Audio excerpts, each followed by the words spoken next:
रिद्धिमा अरुण की कही बातों के बारे में सोच रही थी, लेकिन फिर उसने खुद को समझाया कि उसे उसके लक्ष्य पर ध्यान रखना चाहिए जिसके लिए वो मल्होत्रा हाउस में आई थी। अब आगे क्या करना चाहिए ये सोचते हुए रिद्धिमा ने मिहिर को फोन लगाया। रिद्धिमा ने मिहिर से फोन पर बात करते हुए कहा, मिहिर, मैंने सब चेक कर लिया है, लेकिन मुझे मल्होत्रा हाउस में ऐसी कोई जगह नहीं मिली जहां कोई ऐसी फाइल्स छुपाई जा सके। जिस पर मिहिर ने हैरानी से पूछा, क्या सारे रूम चेक किए? रिद्धिमा ने थोड़ा इरिटेट होकर कहा, अब तो बस स्टडी रूम और अक्षय मल्होत्रा का बेडरूम ही रह गया है। मिहिर ने अविश्वास में सर हिलाते हुए कहा, वही तो इम्पोर्टेंट है ना रिद्धिमा, बेडरूम चेक करो और स्टडी रूम में देखो। रिद्धिमा ने परेशान होकर कहा, अरे पर वो कितना रिस्की है यार, मैं कैसे करूं?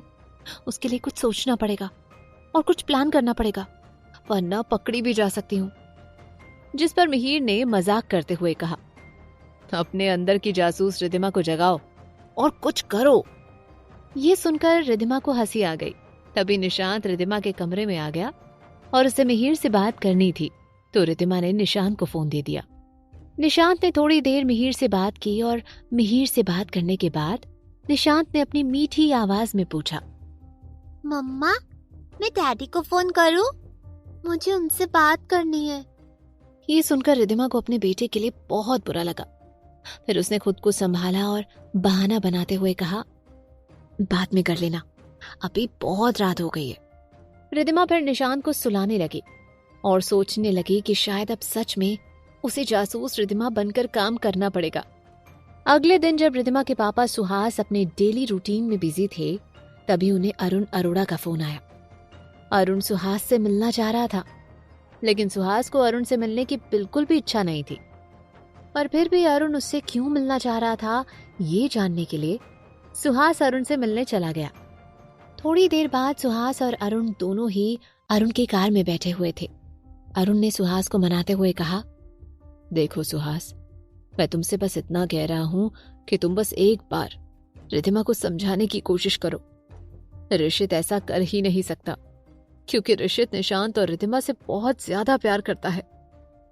जिस पर सुहास ने अरुण पर ही सवालों की बौछार करते हुए पूछा, मुझे नहीं लगता कि मेरी बेटी रिद्धिमा गलत है और इसलिए मैं उसे कुछ नहीं समझाने वाला।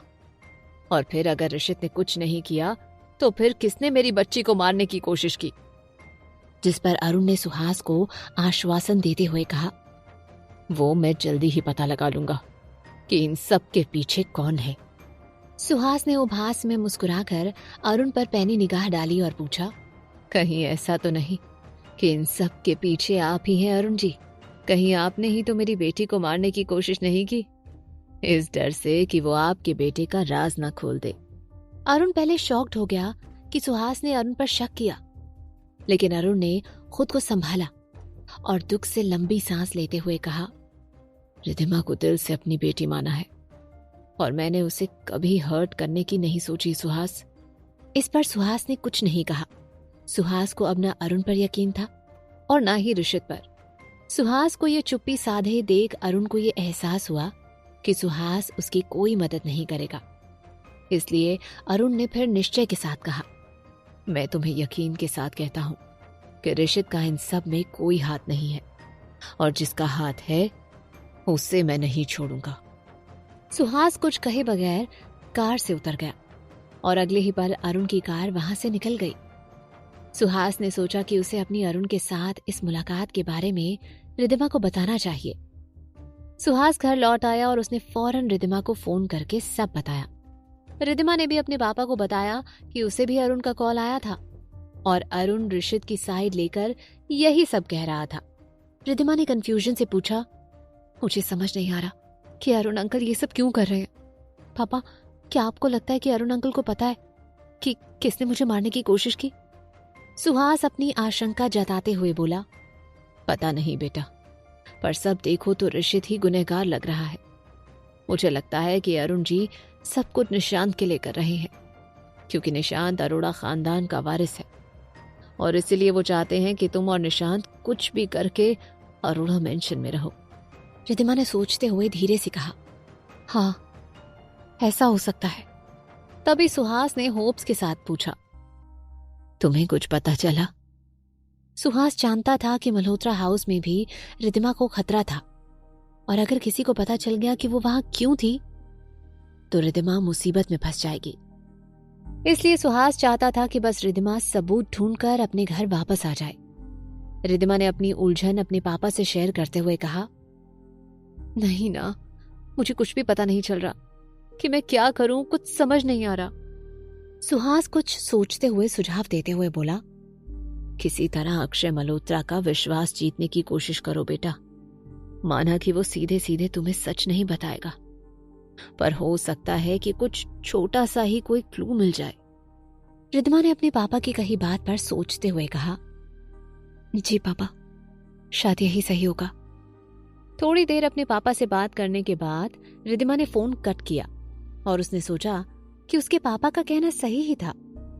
उसे अक्षय का विश्वास जीतने की कोशिश करनी चाहिए। कम से कम वो अक्षय की बेडरूम और स्टडी रूम की तलाशी लेगी तो शायद इससे मदद हो जाएगी। तभी रिद्धिमा की असिस्टेंट जोया का फोन आया और वो अपने काम में बिजी हो गई। कुछ देर बाद ही रिद्धिमा को अक्षय मल्होत्रा का कॉल आया और अक्षय ने रिद्धिमा को उसके ऑफिस में मिलने के लिए आने को कहा। रिद्धिमा ने ओके तो कह दिया, पर सच तो ये था कि रिद्धिमा हैरान थी, और वो मल्होत्रा हाउस में ही तो रह रही थी। अगर अक्षय मल्होत्रा चाहे तो कभी भी उससे बात कर सकता था, तो फिर उसने ऑफिस में क्यों मिलने बुलवाया? यही सोचते हुए रिद्धिमा मल्होत्रा हाउस से निकली और ऑफ कोर्स गौरव के गार्ड्स रिद्धिमा के साथ ही थे। 1 घंटे बाद रिद्धिमा मल्होत्रा इंडस्ट्रीज पहुंची और अक्षय के कैबिन में गई। अक्षय ने रिद्धिमा को बैठने को कहा तो रिद्धिमा भी अक्षय के सामने वाली चेयर पर बैठ गई। अनजाने में ही रिद्धिमा कुछ पल गौर से उस कैबिन को ऑब्जर्व करने लग गई और उसे वहां पर ऐसा कोई हिडन जगह होने का अंदेशा था, पर ऐसा कुछ नहीं नजर आ रहा था। रिद्धिमा ने हताशा से लंबी सांस ली। तभी अपना ध्यान रिद्धिमा की तरफ खींचने के लिए अक्षय ने धीमे से कहा, रिद्धिमा। अक्षय ने धीमे से खांसा। रिद्धिमा ने जरा ऑकवर्ड होकर अक्षय की तरफ देखते हुए पूछा, अंकल, आपने मुझे अपने ऑफिस में बात करने के लिए क्यों बुलाया? जिस पर अक्षय ने मीठी आवाज में जवाब दिया, ओह, आई एम सॉरी बेटा, तुम्हें यहां पर आने की तकलीफ थी मैंने, पर मुझे जो बात करनी थी वो घर में नहीं हो सकती थी। रिद्धिमा ने मुस्कुराते हुए कहा, क्या बात कर रहे हैं अंकल, इसमें तकलीफ की क्या बात है? आपने मुझे अपने घर में रहने दिया और इसके बदले में अगर आपके लिए कुछ कर पाऊं तो मुझे खुशी ही होगी, लेकिन ऐसी क्या बात है जो आप घर में नहीं कर सकते? अक्षय ने सीरियस होते हुए कहा, बेटा मुझे तुमसे मिहिर के बारे में बात करनी है। और उसी पल रिद्धिमा को एहसास हो गया कि वो एक और मुसीबत में फंसने वाली थी। रिद्धिमा मन ही मन अक्षय को गालियां देते हुए खुद से ही बोली, हे भगवान, तुम्हें मुझ पर बिल्कुल भी दया नहीं आती क्या? मेरे ऊपर पहले ही मुसीबतें क्या कम थी कि आदमी एक और मुसीबत में फंसा रहा है मुझे। लेकिन रिद्धिमा ने किसी तरह अपने दिल की बात चेहरे पर नहीं आने दी और धीरे से अक्षय से पूछा, मिहिर के बारे में क्या बात करनी है आपको अंकल? जिस पर अक्षय ने रिद्धिमा से कहा, रिद्धिमा, तुम और मिहिर बेस्ट फ्रेंड हो और सुधा के भी तुम काफी करीब हो। सुधा और मिहिर कई दिनों से तुम्हारे पापा के घर में ही रह रहे हैं, तो मुझे लगता है कि तुम्हें मेरे और सुधा के बारे में सब पता होगा। ये सुनकर रिद्धिमा थोड़ी शॉक्ड हो गई। अक्षय को रिद्धिमा, सुधा और मिहिर को लेकर काफी इंफॉर्मेशन थी। इसका मतलब साफ था कि अक्षय उन सब पर नजर रखे हुए था, खास करके मिहिर पर ज्यादा नजर रखे हुए था। रिद्धिमा ने दिल ही दिल में सोचा कि उसे मिहिर को अलर्ट करना होगा कि तभी रिद्धिमा की नजर अक्षय पर पड़ी, जो रिद्धिमा के जवाब का इंतजार कर रहा था। तो रिद्धिमा ने धीरे से कहा, पहले मुझे नहीं पता था, पर हाँ, कुछ दिनों पहले ही मुझे ये पता चला। अक्षय ने फौरन खुद की साइड एक्सप्लेन करते हुए कहा, देखो बेटा, मुझे नहीं पता कि सुधा ने तुम्हें क्या बताया और क्या नहीं, पर मैं बस ये चाहता हूं कि तुम मुझे लेकर कोई पूर्वाग्रह मत रखना।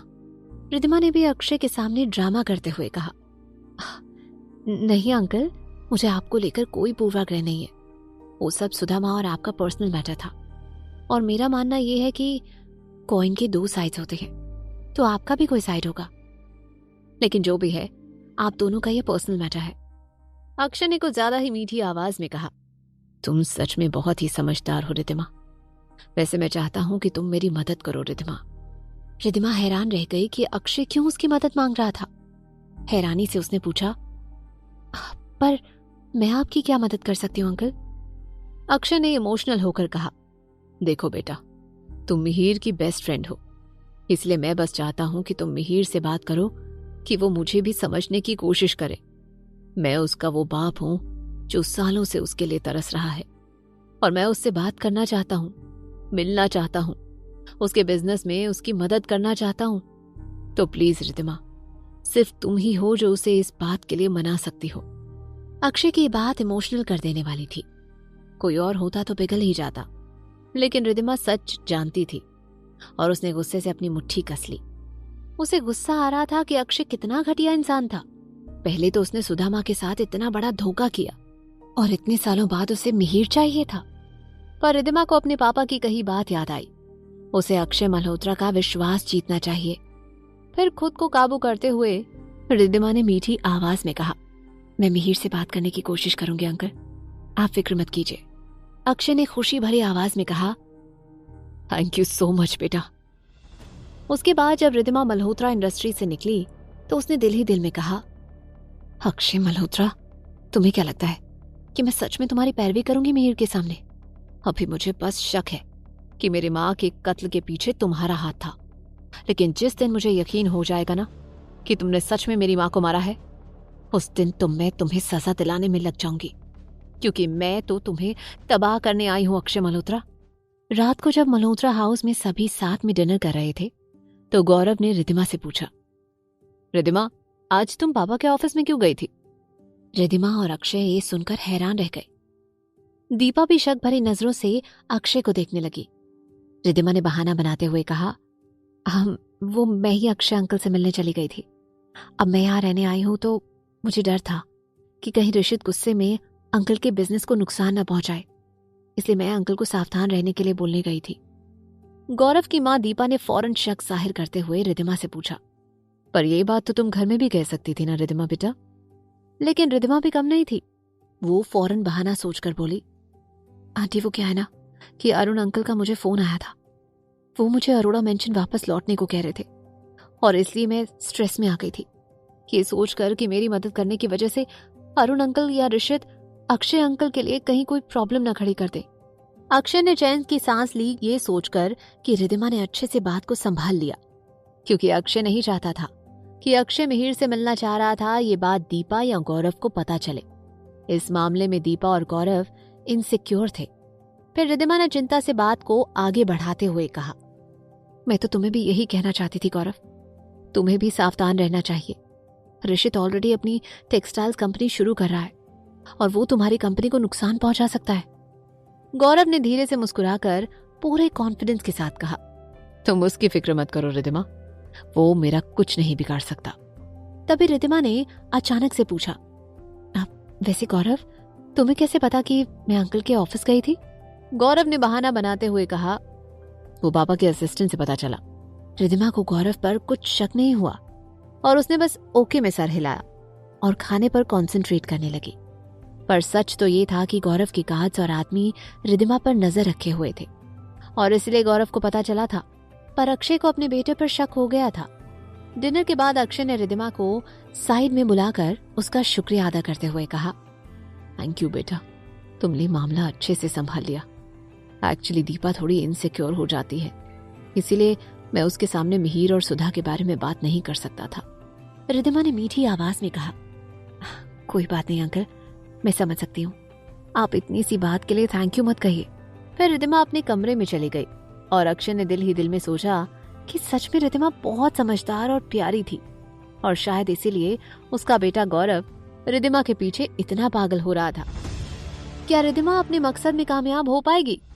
क्या होगा आगे जानने के लिए सुनते रहिए क्यों दर्द है इतना इश्क में, सिर्फ पॉकेट FM पर।